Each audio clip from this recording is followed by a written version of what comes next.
देवभूमि के देवियों एवं सज्जनों, नमस्कार, प्रणाम। थराली प्राकृतिक आपदा के बाद में यह देखने को मिल रहा है कि प्रतिदिन वहाँ पर बादल फटने की घटनाएं हो रही है और बार बार लैंडस्लाइड हो रहा है।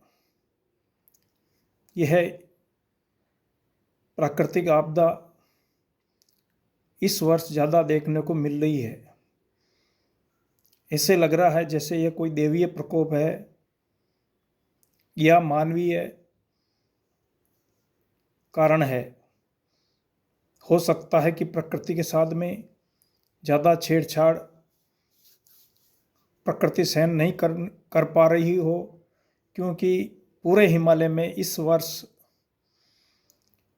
देवभूमि उत्तराखंड, हिमाचल प्रदेश में बादल फटने की घटनाएं ज़्यादा हो रही है और लैंडस्लाइड से भारी नुकसान हो रहा है।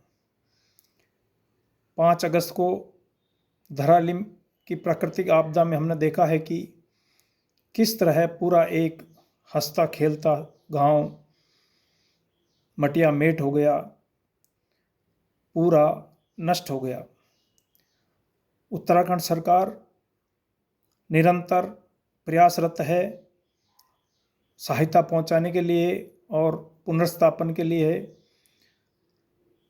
उत्तरकाशी के डीएम श्री प्रशांत आर्य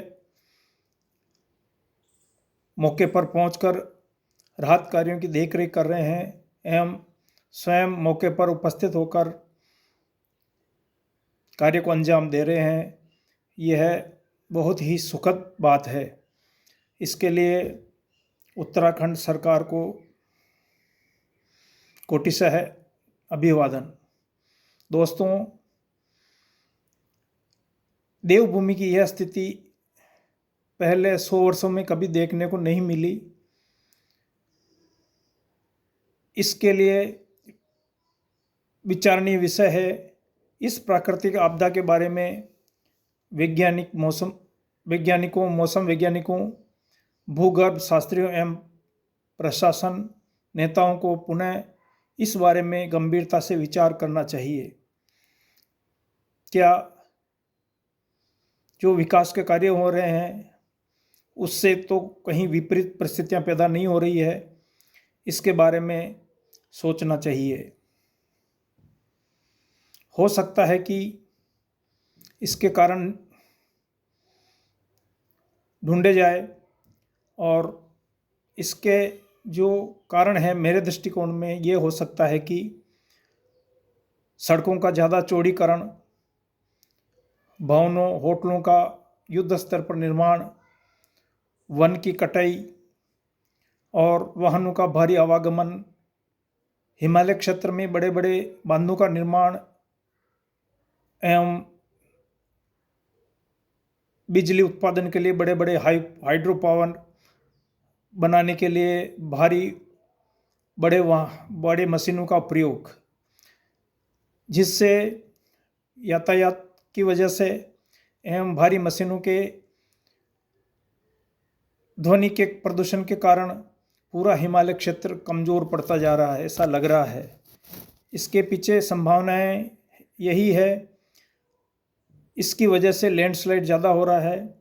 इस के बारे में यदि सरकार गंभीरता से विचार करे तो भविष्य में ये घटनाएं सामान्य से कम हो सकती है। अतः इस पर भी सरकार को भविष्य को ध्यान में रखते हुए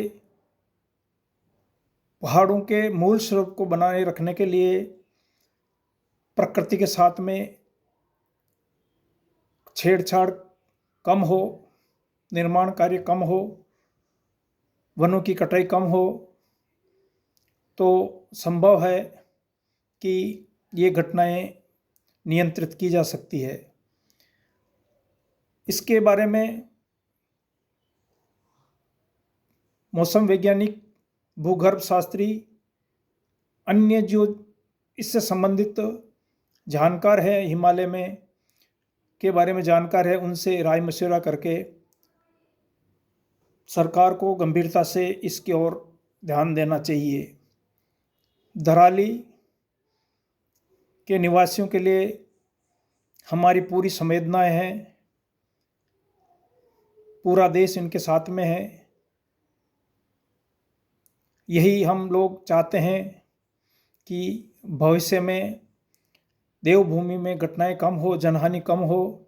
इसके लिए हम बाबा केदार, भगवान बद्री विशाल एवं गंगा मैया से हाथ जोड़कर प्रार्थना करते हैं कि हमारे उत्तराखंड के भाइयों बहनों को प्राकृतिक आपदा से बचाए, उनका जीवन खुशहाल हो। इसी मंगल कामना के साथ हम यह चाहते हैं कि भगवान आपकी रक्षा करे। जय हिंद, जय भारत, जय देवभूमि, जय जय राजस्थान, जय हिंद।